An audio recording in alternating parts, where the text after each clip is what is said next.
আসসালামু আলাইকুম। এখন বাজে ৭টা। এই ৭টার টাইমে ঠান্ডার মধ্যে কামে গেতে গেলাম। আমার কাম করা খুব মেয়েরা বলবেন এই ঠান্ডার মধ্যে কি আর উঠা যায়? এত সকালে কামে যাওয়া যায়? আর আজকেও গেতাইছি উদালগুড়ি বলে কালকে কাম শেষ হয়েছিল। ফের আজকে আবার মালিকে কইছে যে আজকেও জানাবো। তাই গেতাইছি আমরা ৪ ভাই। তাই ৪ ভাই গেতে শিকড় কিনা খাইতে রেল স্টেশনে গেতাইছি। রেল দিয়ে যাবো উদালগুড়ি যাই হেরে কাম করবো। আর সকাল সকালে এত কাম করা কষ্ট হয়, তাই কি বলবো ভাই। আপনারা যদি কাম করতেন এত সকালে, কি ঠান্ডা পানি, এই পানির মধ্যে ভাত বানাইতে। তাই আমি যদিও ভাত বানাই না, তাও করে কষ্টটা বুঝি আর কি, ভাত বানান কি কষ্ট। তাই দেখেন একটা পিলপিলি হইতেছে, আর ওই পিলপিল করে আমরা যাবো না, আমরা আইটাই যাবো রেল স্টেশনে যাই হেরে। তারপর ধরুন উদালগুড়ি গাড়ি চড়ে হেরে। আর দেখেন একটা সামনে একটা বট গাছ, এই বট গাছটা কত বড় বট গাছ। এই বট গাছের মধ্যে মানুষ পূজা করে। আর এনে একটা মন্দির আছে। তাই ইতিমধ্যে আমরা স্টেশন পাই গেলাম। এই স্টেশনে গাড়ি চড়ে এখন আমি। আর দেখেন এখন দুপুরের টাইমে মালিকে দিচ্ছে চার হাতে দিচ্ছে মুড়ি, আরেকজনে এসে পানি নিয়ে।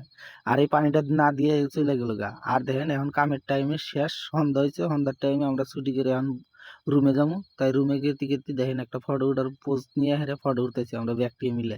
তাই ফটোটা কিরম হইতেছে দেখেন। এটা হলো সাইরেলি, আর সাইরেলির মধ্যে মানুষ খার রয়েছে, গাড়ি গেতেছে। সন্ধ্যার টাইম, সন্ধ্যা হইলে আরো ভালো লাগে আর কি। তাই এইটা হলো সারাদিনকার ভিডিও আমার। আপনারা যদি ভিডিওটা দেখে ভালো পান, আপনারা লাইক আর শেয়ার করে ভুলবেন না।